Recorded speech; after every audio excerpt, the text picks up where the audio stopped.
Shut up and sit down.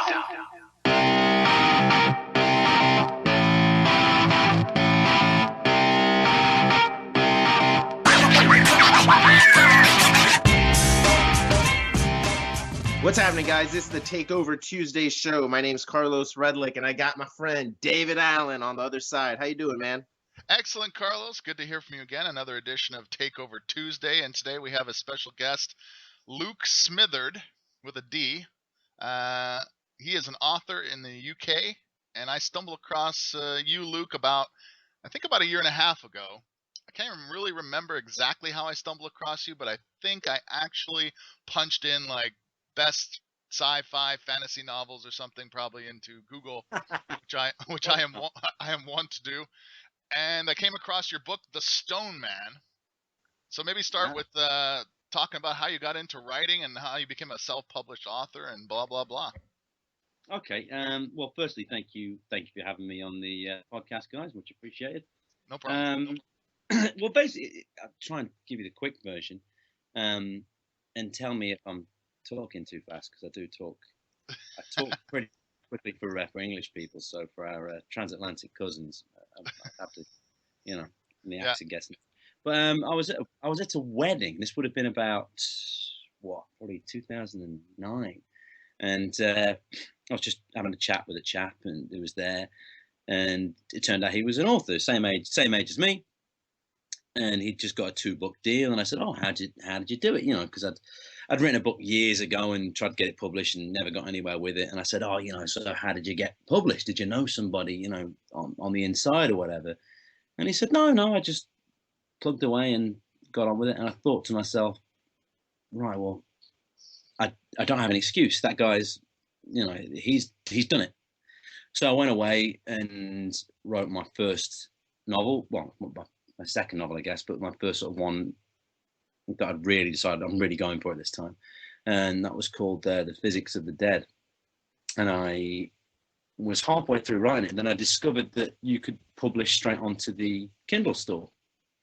And I couldn't face the grind again of, rejection letters and agency. I just thought, I'll just give this a go. Let's give this a try.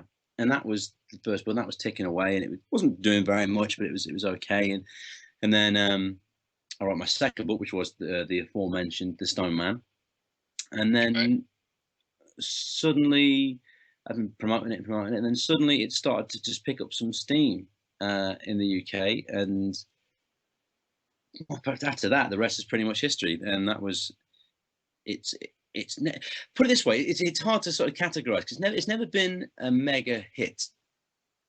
But at the same time, in sort of self-publishing terms, it's been, I'm trying to choose the right words to not sound conceited, or arrogant or anything, because it's not. But if I'm talking totally straight, it's probably been as much of a hit as most self-published authors would really like to have. Does that make sense? Yeah, absolutely. That doesn't sound too bad. I hope not. And then that's kind of gone from strength to strength. That's brought in other readers, and I've written some other books since, and they've done well as well.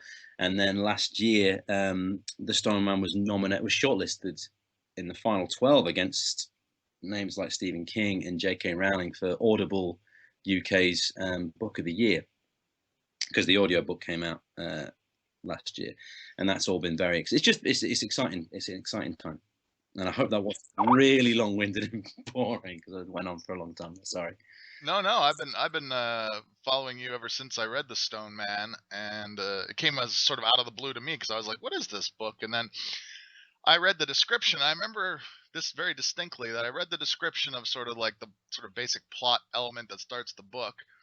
And I remember thinking it percolated over. I don't think I bought it like the first day. I think it like percolated for a few days, and I was like, I just couldn't get it out of my mind. I was like, I have to know what happens with this thing that shows up in the square of the town or whatever.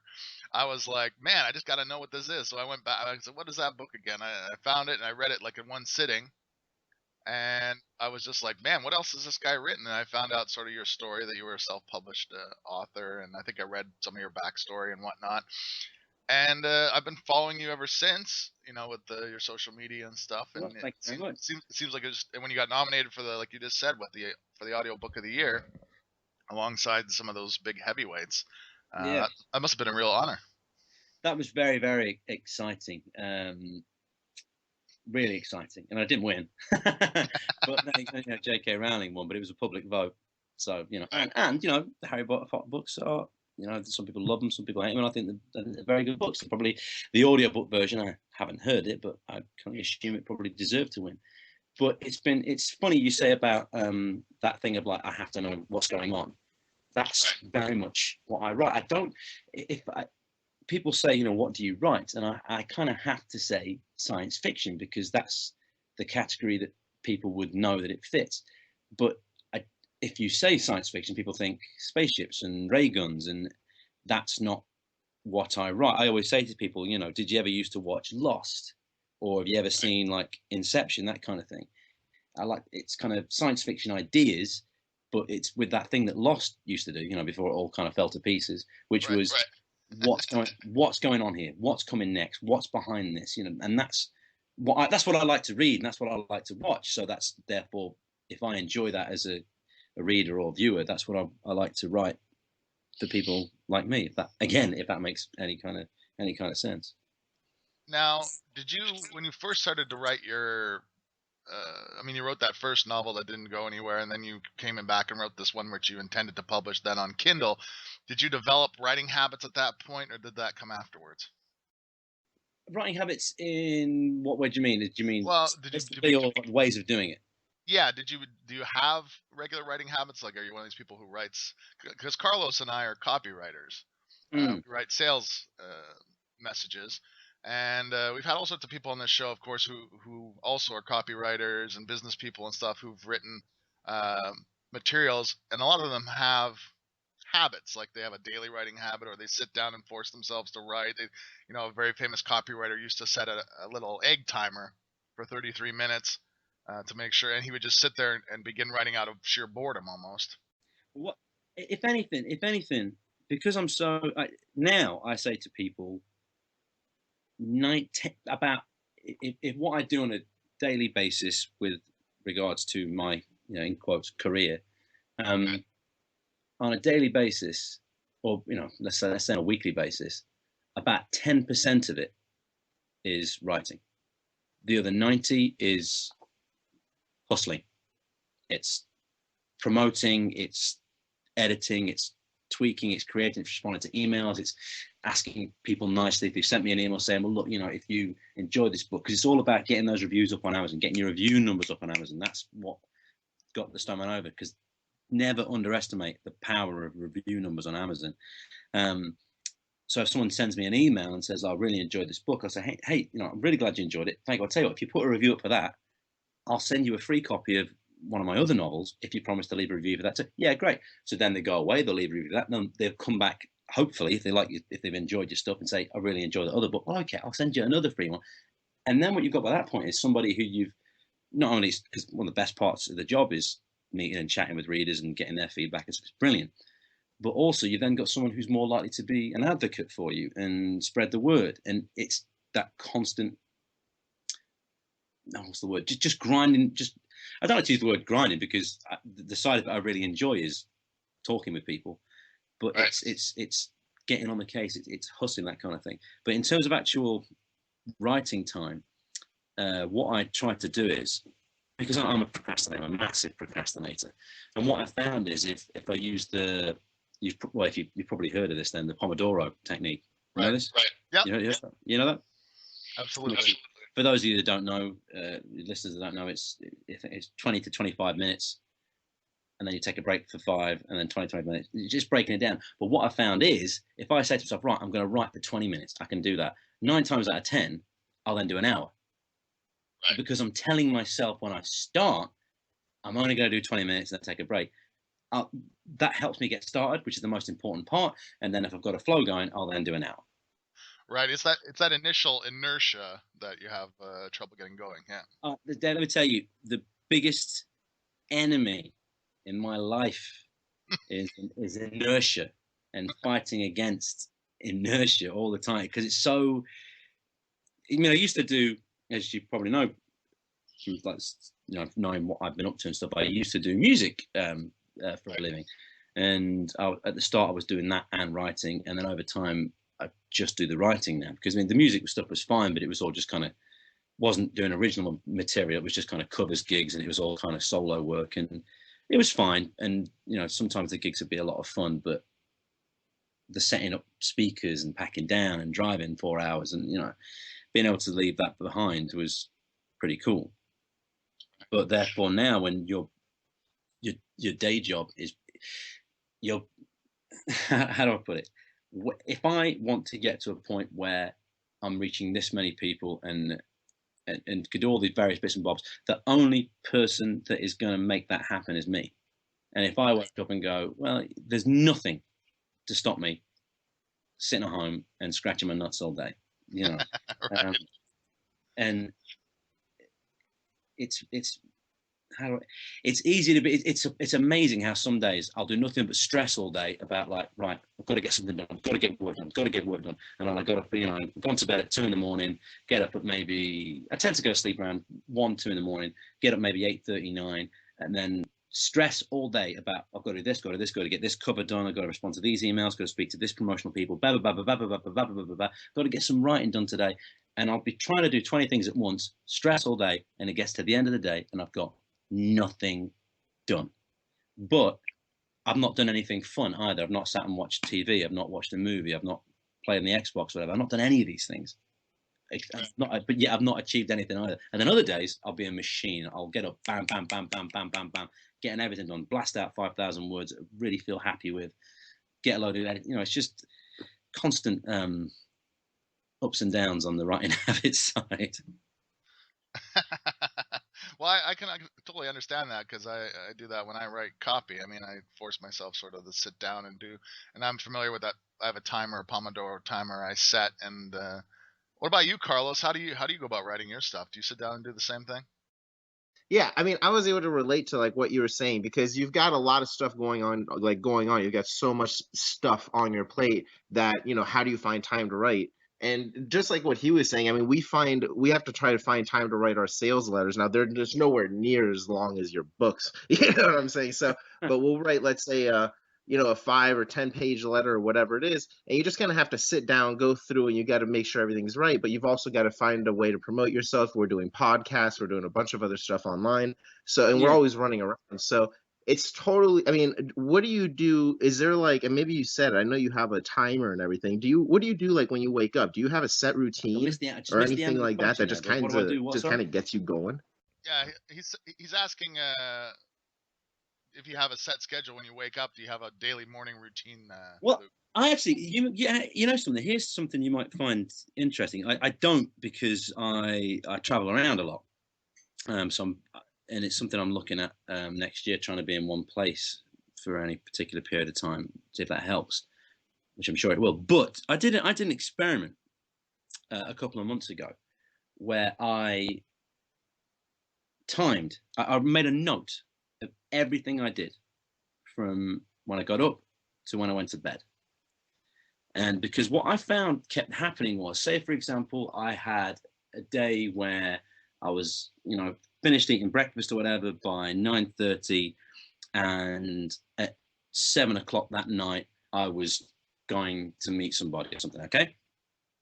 And so that would give me technically 9.5 hours of working time, right?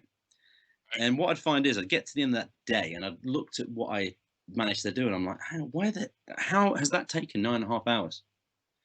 I didn't understand. So what I did was I kept a note of everything I did for like 3 days.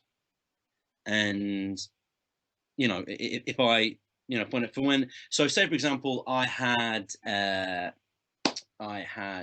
chapter to finish, and then I had some emails to send, and then I had to go into town and pick up some shoes. I don't know. Okay. So I'd look at that and think, okay, how long is it going to take?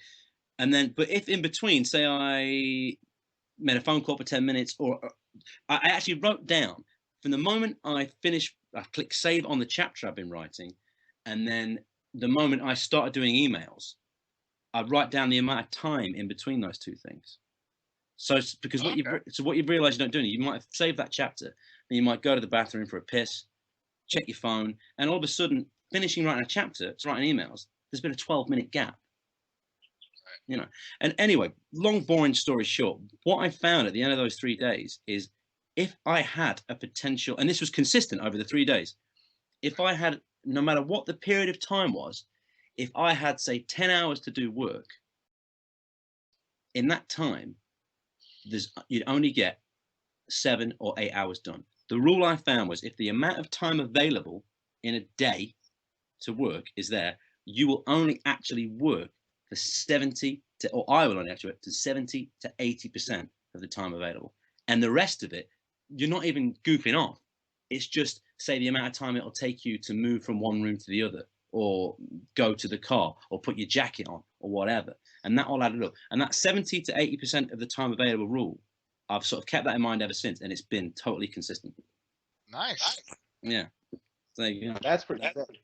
yeah. I mean, it's not a very scientific kind of plan, and I'm sure if I carried it out over weeks, some days it'd be different. And not the other thing as well, things that pop up. Someone can ring you and say, "Hey, this has happened. Can you help me?" or whatever. And that 70 to 80% rule. In fact, actually, what I wrote down, it's 80% of the time available if I didn't get a workout in, and you know, put that time aside. So as you can probably imagine, it's normally 80%. You know, I actually had a. It's funny. I've always wanted to ask this question to somebody who's a non-copywriter. So, like, what and who writes, obviously. So, what do you do? Do you ever get that blank page syndrome, or where you just don't know what to write? You just sit at the keyboard and you're like, okay, boom. Do you ever get that? And if you do, like, what do you do to remedy that? Well, actually, it's funny you should say it. Yes and no.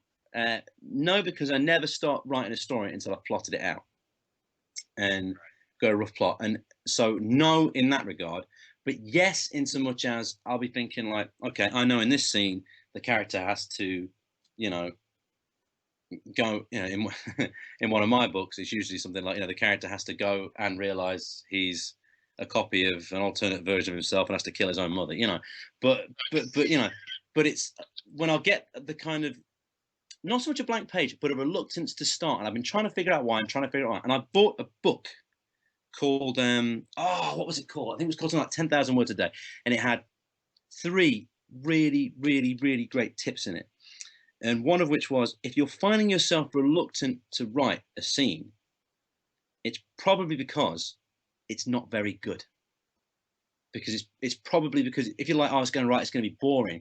Or if, say if it's a scene where there's a lot of exposition, or it's a scene that's going to get you from point A to point C, and you've got to write B, and it's not very interesting. It's like, right, if that's not very interesting, what can you make interesting in it? If it's 2 people having a conversation about, you know, how we're going to, I don't know, how, whatever, 2 people having a conversation about how they're going to pull off a bank raid, but it's just talking about the logistics of it. What's interesting in that scene? Is it that maybe the 2 characters don't like each other, or maybe they're learning something? Where's the drama? Where's the interest? Where's the hook? And once you've got that, you'll feel so much more energized about writing it. Also, if you've got a rough idea how the scene's going to go, but you're still staring at the blank page, really plot it out, really thoroughly plot it out. And the 5 to 10, well, not really thoroughly, just the 10 minutes you take to plan out what you're going to actually write specifically in that scene makes it so much easier. And also the tip was, if you're going to be, again, I'm not sure this applies to copywriting, but with writing fiction, when you finish writing, write this, and this, I can't remember if it's something I came up with or something that was in the book, so I don't want to claim this as my own because it might be theirs. But when you finish writing something, write immediately while you're in the zone and while you're flowing, what's going to happen next. So when you sit down, you're not whatever, you've got the paragraph you left yourself the day before, as in, you know, in this scene, the character's going to be doing X, Y, and Z, and here's their thinking and blah, blah, blah. So you, or even better, don't finish the scene. Finish the scene with like maybe 15% still to go, so you can get straight back into it where you left off. Almost like leave a cliffhanger for sick. yourself, almost. Yeah. Exactly, because if it's like and then they went home, and the next thing is like in the next morning, that's a lot harder to start. Whereas if you finish off with just for getting yourself back into that mental state, that flow. Because if you're coming in cold to write, it's a lot more difficult. So if you can come back in mentally where you left off, you got those training wheels. It's almost like someone giving you a push down the runway, and then when you come to write the next scene the next day, you're already there. You're already on fire. You're already, you got blood in your teeth, as Alan Moore says. Right. Do you are you familiar with Stephen Pressfield? Stephen who? Sorry. Stephen Pressfield. No, I'm not. No. Okay, and Carlos, does that name ring a bell for you, Carlos? It does not ring a bell. Who is Okay. that? Who is that funny man? So Stephen Pressfield wrote a book called The War of Art. Okay. Oh, okay. Yes, I'm familiar with that. And it talks about his he's a writer.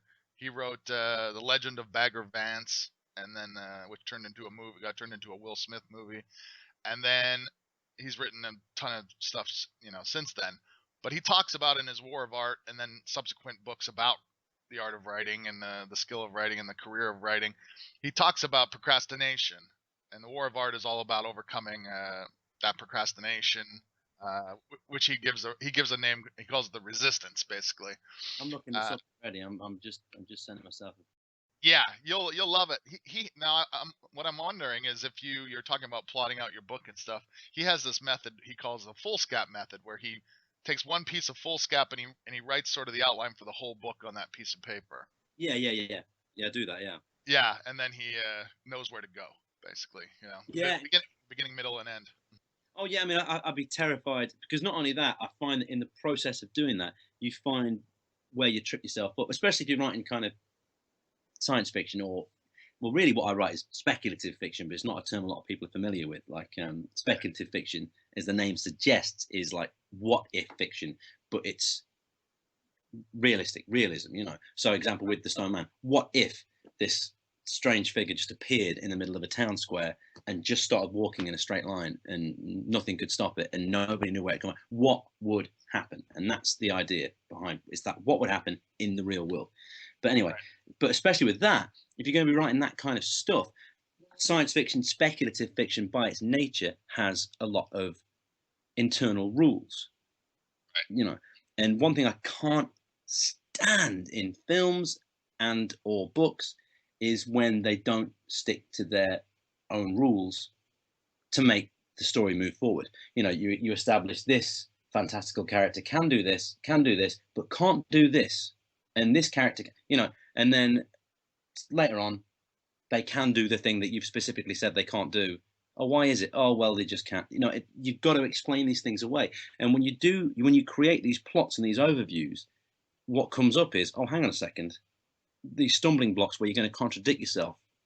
It gives you a chance ahead of time to see them coming and write round them, if that makes sense. No, that makes perfect sense. So I'm a big believer in that kind of, because there's nothing. I mean, hell, when I was writing The Stone Man, I stopped writing that book for about 4 months, because there's a lot of stuff in that book featuring the military, when the military get involved, and there was logistical things that would have to be overcome, like how would this work, how the two main characters are these two ordinary Joes that get involved with it. So there's this whole sequence where, well, hang on, how would these guys get directly involved with the top brass of the military, as in not just dealt with by some soldiers? How would they get to speak to the people in charge? How would that situation come around? And I remember sitting there thinking, oh, that's a bugger to explain away. And I just kept putting it off for about 4 months. And I thought, hang on, right, how am I going to do this? And I sat down, plotted it out. And once I knew where I was going, it was back on. I finished the whole thing off inside a couple of months, But the resistance, I like that very much. I'm definitely going to read that book, because that's a good way of putting it. It's not procrastination. It's not just procrastination. It's because procrastination implies that you're sitting around playing on your phone or whatever. And I don't do that. I do mess around on my phone, but I don't do fun things instead. I just find other things to sort of stress about and end up getting nothing done. And resistance is a far better word for that, I think. Yeah. It's really insightful how he talks about it in the books too, because I've written some fiction myself that I have yet to publish, and I sort of really related it. I picked it up on the recommendation of Joe Rogan, who's a semi-famous comedian. Joe Rogan is hilarious. Yeah, he's awesome. And Carlos, you'd really liked, I think, both of these books, but the follow-up book to The War of Art is a book called Turning Pro, I believe, where he talks about the difference between the amateur and the professional. And it directly, he has this like list of the amateur does this, the professional does this. Like the amateur, you know, he only writes when he's quote unquote inspired, but the professional writes every day. You know, these kind of Right. things.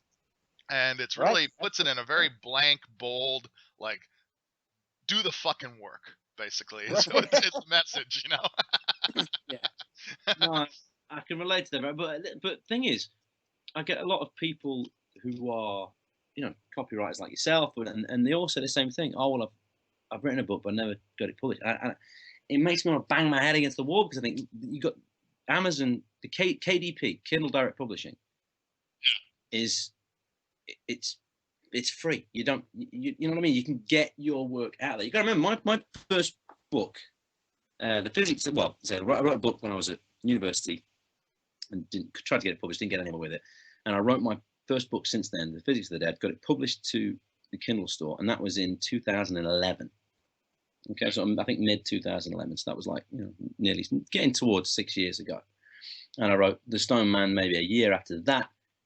I've been making a living off the books alone now for about 2 years, and it's gone from, you know, a scraping by living to a good living, you know. And there's nothing to stop anybody doing so. And people that have either got an idea for a book or have written a book, and I just want to say, look, do it. If it's such a cliche, but if a schmuck like myself can do it, you know, who can't bloody, you know, remember what he's doing. Let me give you an example here of how my brain works. Right, I was at my mother's house. Okay, my mother's very clean lady. You know, likes her. Sorry, I'm not talking about mother's personal hygiene. I mean, her house. Her house is very clean. And That wasn't an advertisement for your mom. yeah, exactly. Plain, very discreet. I was like, where is this going? This isn't that podcast. Yeah.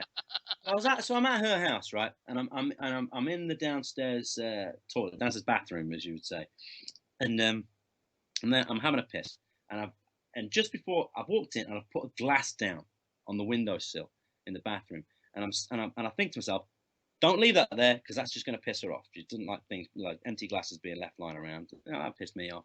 Don't do that. And I know what I'm like. So I'm there and I'm pissing in the toilet, and I think, right, you're going to forget you put it down there within 5 seconds. So whatever you do, don't take your eyes off that glass while you're pissing. Okay? Staring at it. And I'm staring at this glass while I'm having a piss. Okay? And then when I finish pissing, I'm walking down the hallway into the kitchen. I put my hand on the door, and I realized I've still managed to leave the glass in the downstairs toilet. Right? That's the kind of mind I have. It's like a, you know, very, very, very easily distracted. Once I'm on something, I'm like a machine, but very, very easily distracted. If someone with a mind like that can make a career out of doing this, then, you know, anyone listening to this can. Anyone listening to this can. I mean, it took, you know, it's not. Some people do get the overnight thing, but you'll have 2 or 3 years where no one's reading it. No one. And for every single review, I can even remember, because when I got the first book out, I got 4 or 5 mates to read it and leave reviews. But I can remember to this day the name of the reviewer. The book had been out for about a year, and I'd sort of given up on it. And I got a review from a reviewer called Fish Toys. Fish Toys, right? And I'd almost forgotten about the book. It was, you know, it maybe bringing me like about the equivalent of $80 a month, you know, for this one book. Nothing. And I remember thinking, oh, just see. I'd given up, and I was about a year after, been, oh, I'll see if anyone's bothered to do a review. And I found this review, and I was in the middle of the night. I couldn't even remember where I was. It was in my best friend's house, about to go to sleep, and seeing this review and nearly jumping out of bed, like, oh my God, someone's read my stuff. And then you get your first email, and then you get some more review, and it starts to build, but it takes time. And if you're prepared to sort of do it and have it as a long haul thing, the sky's the limit. It really is. I always feel like not enough people know about that you can publish directly onto the Kindle store. I think more people would if they knew, you know. No, I agree. I think one of the reasons I wanted to have you on the show is because you are a very normal, you know, guy. You're just out there busting your ass. You're writing your books, and now you're making a living for the last couple of years just writing these books. And I think it's a huge inspirational tale to people.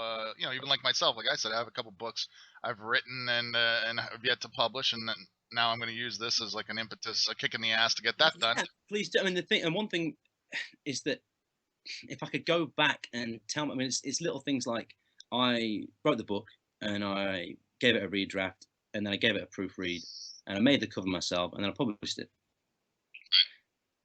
Now, you can't proofread your own work. And at the time, I was like, I wasn't making a lot of money. I was like, well, you know, spend a couple of $100. Spend a couple of $100 on a proofreader. I mean, I still do my own covers now, and I'm pretty pleased with the ones I get now. But I look back at the ones I did at first, and they were terrible. Right. Really, really, I was trying to do these kind of minimalist looking covers. Yeah. That's the kind of thing I like. Yeah. And I still do those. But what I'd actually produced looked like, you know, a 9-year-old had done it. and I'm kind of, you know, and it's things like, you know, do a little bit of not even research now. Just try and just spend an hour checking out, you know, you write because you're allowed to have 7 keywords for your book. You know, you're allowed to, you know, pick 2 categories. A guy who I would really, really recommend is a guy called Tim Grahl, Grahl, and he has a free email course where he sends you like a lesson a day on how to publish your book. And it's extremely useful about how to pick a good category, how to, I mean, don't get me wrong, some of the lessons are a bit rubbish. One's like, you know, how to have a bestseller. And it's the answer is something like, sell 1,000 copies a day. It's like, great, thank you very much. I'll just go and do that now, you know. But I will. But other than that, the rest of it's very, very useful. And it's full of things you wouldn't know. And it's because I've got so many reviews that are still there now saying, oh, I really enjoyed this. I mean, the #1 most helpful review, I think, on the Stone Man, or not, on the Physics of the Dead, actually, is still on the UK store. I think the headline of the review is, great book, shame about the typos. And that's in the headline of the review. And that's the most helpful review. And that's going to put a lot of people off, you know. And actually, and even now, I put the audiobook of In the Darkness, That's Where I'll Know You All. And I'd gone through it and I'd missed it. And that's the actual Kindle version of that book's very highly rated. But the audiobook's still well rated, but not as much so because there was a couple of glaring errors in the audio that I didn't know about. And they're now fixed, but it's too late to get those score damaging review scores down. And as I say, never underestimate it. So it's worth either reading a book. I mean, I think Tim Grahl, sorry, he does it in a book version. Don't quote me on this, but it's something like the Book Launch Blueprint, I think it is. The Book Launch Blueprint, I think it's called that. But the guy calls Tim Grahl, look him up on Amazon. He knows what he's talking about. Read his stuff and then publish your book. You know, you can get someone to do a cover for you for like, you know, nothing, either on Fiverr. Use Fiverr with the 2 R's, Fiverr. There's people on there that will do you a good cover. Spend a bit of extra money and make your job easier. Like I say, I wish I could go back and do what I know now then. You know, but make sure you put things in the back of your book asking people to leave a review and sign up your mailing list and join your Facebook page. You know, make it easy for them to do that. The more you can connect with your readers, the far easier your path's going to be. Something I've always done is, as soon as I finished my next book, I went back and edited the original. As soon as I finished The Stone Man, I went back and edited The Physics of the Dead, so that when the book ends, you get a little message of me saying, I really hope you enjoyed this. Here's how I wrote it. I'm a self-published guy, so you'd be doing me a big favor if you left me a review. Here's the link to the review page. And hey, guess what? Here's a sample of one of my other books. So they go straight into the next book. And then they're more likely to buy that next book. Things like that, little things like that make it, you know. Sorry, I'm waffling. I'm going on. Oh, that's great. It's just, Hello? I just want people to know how they can do the same thing, you know. Carlos, you there? You got a question? Yeah, no.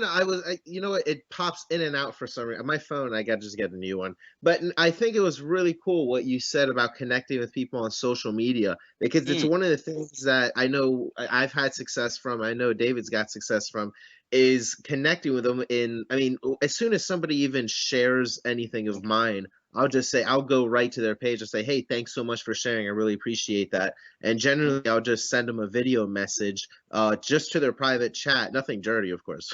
A video message just saying, hey, what's happening? I really appreciate you sharing my stuff or doing whatever it was.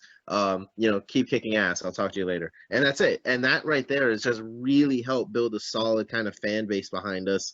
And it sounds like you basically are doing the same thing. I mean, just really connecting with these people. I think that's just a huge takeaway. I tell you the thing about them, and I get really stressed out about this, is that there were people a year or two ago that were very active on like the Facebook page, or would be sending me emails and things, and that aren't around anymore. And I think, hang on, did I reply to that email? Did I miss that? Did they post something or ask me a question and I didn't respond? And that doesn't bother me in terms of like, oh no, I've lost, someone's going to be reviewed. It bothers me in terms of this is somebody who was going out of their way to support my stuff, and do they think that I was just like, yeah, right, whatever, Right.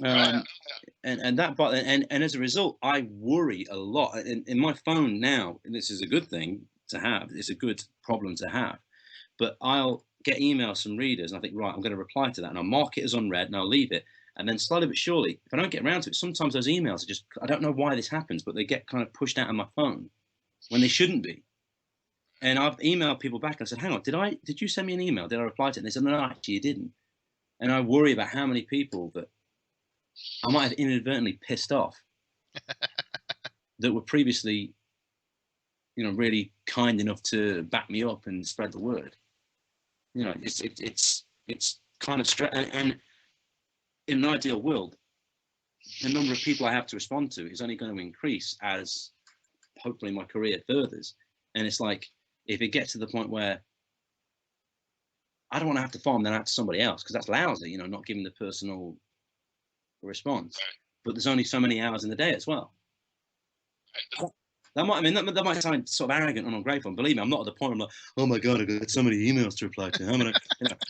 It's not like that. But I worry about that. I worry about that because I'm always delighted when somebody takes the time to put fingers to keyboard and send, some schmuck writer to say, hey, look, I really like, it's funny because something like the stat is something like 0.1 or 0.01% of people that read a book on Amazon bother to leave a review. And it's not that they didn't like it or they didn't want it, it's just that they think, oh, I really enjoyed that. And then they just forget about it because they've got their own shit to deal with. So for somebody, even if the person I just wanted to say, I really enjoyed the book, they've had to write my email down, memorize it, put it in their phone, write it. And it's only a tiny effort, but at the same time, it's a huge effort that they bother with all the other shit they've got to deal with. And if that person then thinks I've just gone, oh yeah, cheers, mate, whatever, forget about it. I'd hate that. I'd hate for them to think that. Now, I have a question that, when you're leaving reviews, because I know I'm guilty of that for sure, for like being like, man, this is a badass book, I should leave a review. And then you're right, somebody calls me or someone says, hey, when are you doing your next thing? And then you're off to something else. One of the things and maybe it's not this way anymore, but I've left reviews for people's books. And what I prefer to do, and Carlos is probably even better at this than myself, is because he uses a lot of video, is I leave a video review. And the way it used to work, and I haven't checked lately, is that the video reviews were first in the review section on Amazon. So I don't know if you know that or not. But so I left a few friends sent me books that they were coming out with, and I would read them, and then one of my friends told me this, Lori, told me this, and I said, oh, okay, well, that's no problem. I'll just leave. And it's much easier, I think, if you actually nowadays with iPhones and Android phones and stuff, you can just, oh, yeah. Sorry, are you still there? Yeah. Yeah, I think the connection for all of us is bad today. But what I was saying was you leave a video review. Those review are first in the review section. So if you leave a video review, so I left a few video reviews and I went and checked, and this is, like I said, this is probably a year ago, so I'm not sure if it's still the same. But those reviews popped up first when you went to look at the reviews because they were video. So I did that for a few friends, and they were like, man, that really helped a lot because positive review or whatever because the books were good, and it came first. So that was the first encounter, the first exposure they had was somebody, and they're easy to make, as Carlos knows, because we just pop on your iPhone video thing and just take a video. Yeah. About the review, and it saves you from writing one if you don't like to write, like some people out listen to this podcast, I'm sure. Well, it all That depends. sounds so much faster. Yeah. That's the thing. Well, but here's the difference. I'll tell you a tip that I believe in is I try not to use the word review. I use the word star rating. Nice. Because if you say to somebody, leave me a review, I don't know about you, but that immediately conjures to mind images of doing your book report. Yeah. You know, whereas if you say leave me a star rating, well, that's just a click. Because all you need to write is a click in a sentence. You know, 5 stars, I write the book. You don't have to write anything else, but it's the score is what counts to you, the writer. So I don't say leave me a review because you know what? If you want to leave a review, if you want to be verbose about it, fantastic. But what I need, if you want to support the work, is a star rating. That's all I need. And Amazon will make you write, I think, a few words. Is that you can just write. I think I even wrote in the back of afterwards, right? You can just write this book good and a star rating. You know, that'll be fine. You know. But if you say review, it's quite off-putting because that's something to do. It's another task. You know what? I'll do that review later because that's going to take me 5 minutes, and I'm going to get on with. I've got to get the kids to school. Star rating, click. That's something that I found very, very interesting is how much faster the reviews go up on Audible as opposed to Amazon. Because on Amazon, if you're probably reading on a Kindle, leaving a review via a Kindle is not good. Whereas Audible is primarily used on smartphones, and you use the Audible app, and you can leave a star rating right in the app. Boom. So as a result, the sales to review ratio on Audible is way higher than on Amazon because it's easier. It's just never underestimate. I say this a lot to people. Never, ever, ever underestimate how even the most well-intentioned of people, how easy it is them to forget to leave you a review. And the best example of it is me, for someone who spends all day long chasing those reviews and responding and trying to get them up because I've seen the difference it can make to your sales. I don't leave reviews. Right. And I mean to. And if there was a system where I could literally finish a book and go, boom, star rating, don't have to leave any other text, then I would do it. But that's not the option. And I forget. I stayed at. I had a little weekend away recently.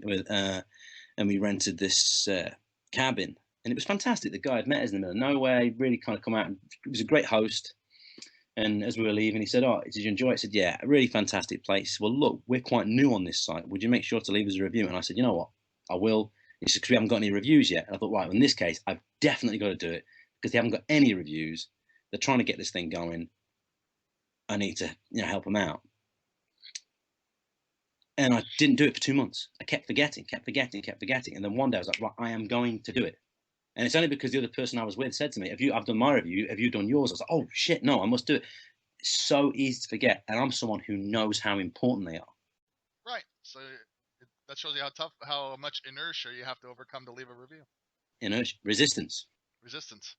Now, you've given us a bunch of stuff to think about here today, Lou. Yeah, sorry guys, I've probably gone on a little bit. No. I think people will. We've had a lot of people on this show, a lot of copywriters and business people who are really killing it.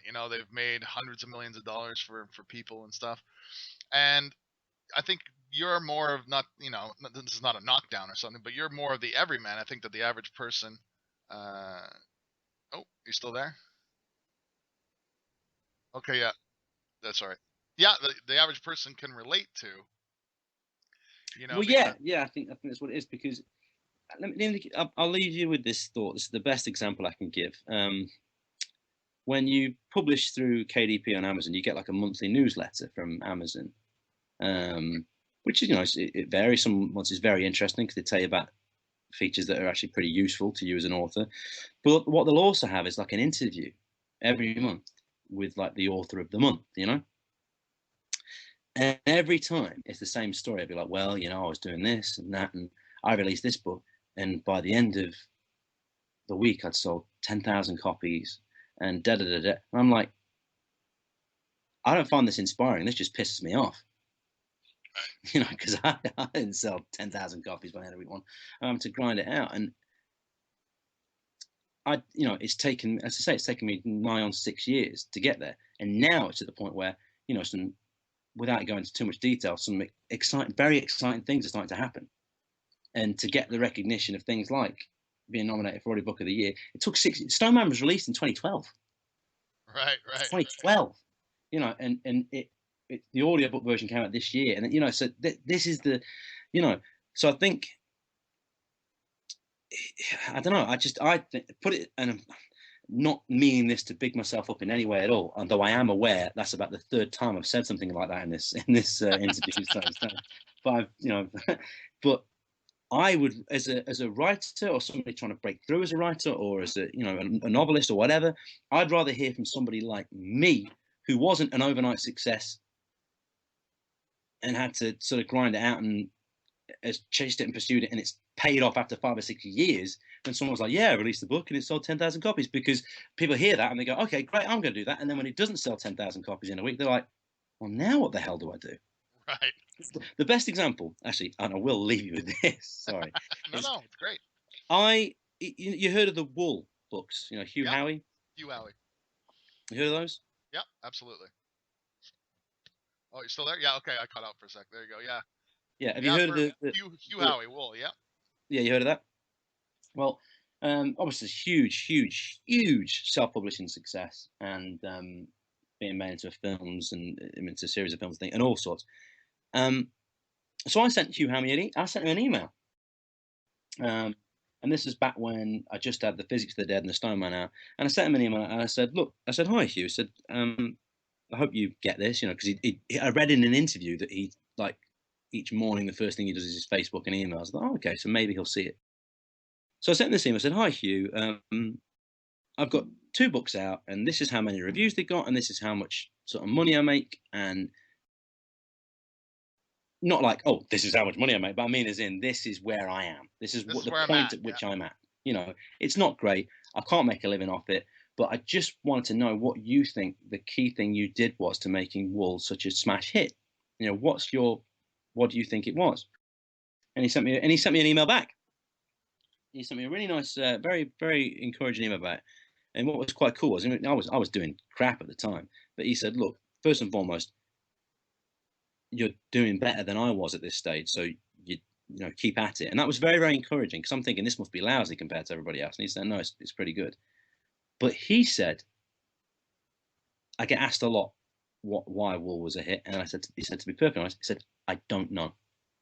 He said it was the 9th book that I'd released, and he'd written like shorter version. He says novels, they're more like novellas, about maybe like 30,000 words. It was the 9th book I'd released, and it hit, and I couldn't tell you why. And I realized now, if you said to me, why was the Stone Man a hit, I couldn't tell you why. Right. But what I can tell you is that book took 3 years to make a dent. Yeah? So anyway, that's now before we close it out entirely, I saw something just this morning on one of your pages that I thought was very interesting. So maybe I'll get you to tell this story as the closer. I saw you did a video where you were joking about finding, you know, you were in an airport or in a mall or something. You were joking about finding one of your books. There was a table of books. Yeah. So tell people about that, and that will be the send off. Well, that was yeah, that was as I said, is possibly other than romantic entanglements, probably the most magical moment of my adult life, to be honest. Right. I was visiting a friend of mine just before Christmas, and we've been drinking, and I said, you know what? I said, there's a petrol station, a gas station, about a 10-minute walk from here. I said, tell you what, we were drinking some whiskey, so let's go for a walk with our whiskeys, and we'll walk to the gas station. Went into the gas station. It has a little kind of grocery store attached to the gas station, and we're shopping around in there. We're chatting around. We're a bit drunk, you know. And as we were leaving, there's this little stand by the counter, and it's a stuff of like charity books. It's like a donation that you put in £1, you take a book, you know. People drop off books, and I should probably preface it by saying this: The Stone Man is available in paperback if you order it from Amazon, because it's got this fantastic feature where, for authors, that you can get your book formatted.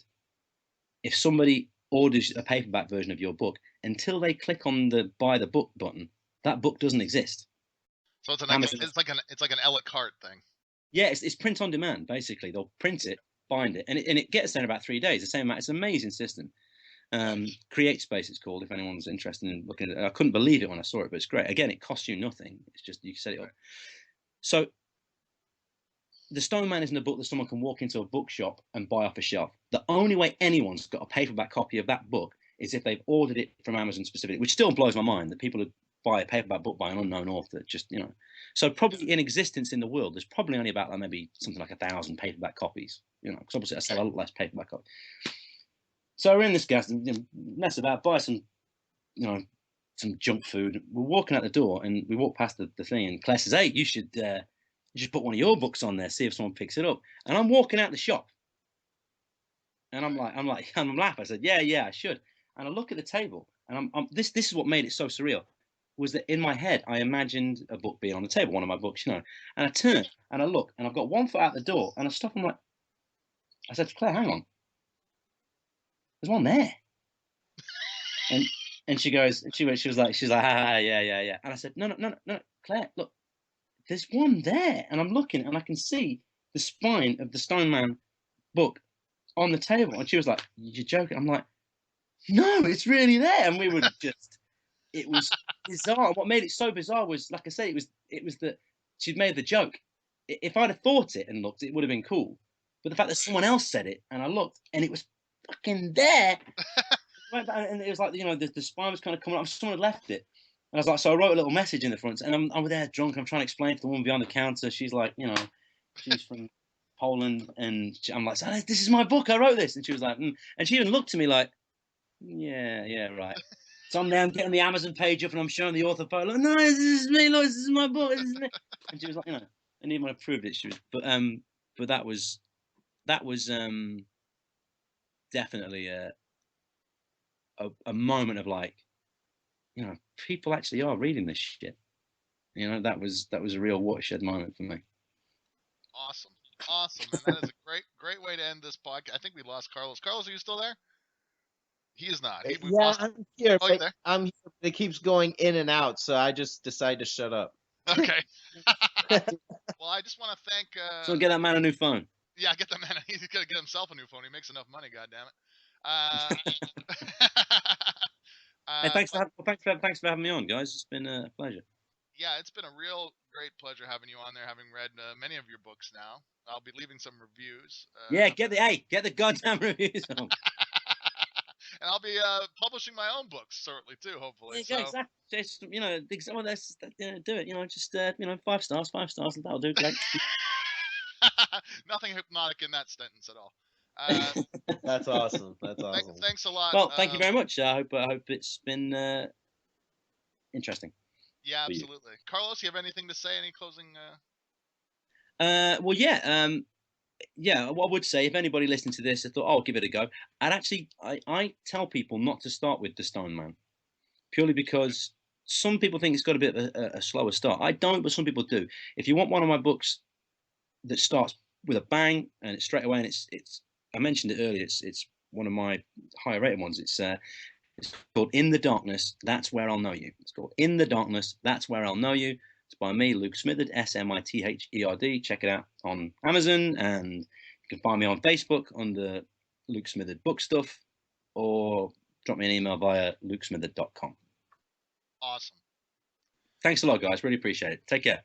You too. Nice talking with you. Thanks, guys. Cheers, Carlos. Thanks, guys. Bye. Thanks, David. Bye-bye. And also, I'd like to thank Ben Sound at bensound.com for the intro and outro music. And that closes another show. We'll talk to everybody next Tuesday. Awesome. That was great.